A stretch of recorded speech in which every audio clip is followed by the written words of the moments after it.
ఇక మీరు చూస్తున్నారు కదా ఏంటిదంటే ఇది ఏంటి అనుకుంటుర్రా మీ అందరూ ఆర్డర్ అయితే పెట్టినా కదా ఆర్డర్ పెట్టిన ఐస్ క్రీమ్ అయితే మీకు ఎంత పడింది అంతేకాకుండా ఎందులో మంచిగా ఉంటుంది ఏ ఐస్ క్రీమ్ తింటే బాగుంటుందని ఈ వీడియోతో చూపిస్తున్నా. మెయిన్గా మీకు చాలామంది ఐస్ క్రీమ్ కొనాలంటే డౌట్ పడతారు, దేంట్లో తింటే బాగుంటుంది దేంట్లో టేస్ట్ తెలియక కొన్ని కొన్ని ఐస్ క్రీమ్ తిని పడేస్తారు కూడా బాగాలేక. సో అందుకే నేను ఒక మంచి ఐస్ క్రీమ్ అయితే మీకైతే నేను సజెస్ట్ చేస్తున్నా, ఒకసారి అయితే మీరైతే ట్రై చేయండి. నేనైతే తిన్నా, టేస్ట్ మాత్రం చాలా అంటే చాలా బాగుంది. సో ఇదైతే కొంచెం హెల్త్కి బెనిఫిట్స్ కూడా ఉంటాయి. అంటే ఐస్ క్రీమ్ అనేది బెనిఫిట్ అనట్లేదు, ఎందుకంటే ఐస్ క్రీమ్లో కొన్ని ఐస్ క్రీమ్ చాలా వేస్ట్ అనమాట. సో అందుకే ఇలాంటి ఐస్ క్రీమ్స్ కొనకుండా కొన్ని మంచి మంచి ఐస్ క్రీమ్స్ అయితే బాగుంటాయి. సో దీంట్లో ఏంటంటే డ్రై ఫ్రూట్స్ అనేది ఉంటాయన్నమాట.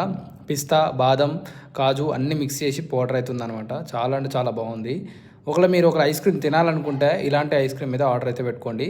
నాకైతే జస్ట్ 250 గ్రామ్స్ అనమాట, నాకు జస్ట్ 70 రూపీస్కి అయితే వచ్చింది. ఇది వచ్చేసి నేను ఆర్డర్ పెట్టిన, షాప్కి వెళ్ళి కూడా తీసుకోలేదు. షాప్కి వెళ్ళి తీసుకుంటే ఎంత ఉంటుందో మీరైతే కామెంట్లో అయితే మెన్షన్ చేయండి. నాకైతే ఇంత పడింది. ఒకవేళ మీకు ఏమైనా తక్కువ తెలిసి ఉంటే మనకైతే కామెంట్లో మెన్షన్ చేయండి.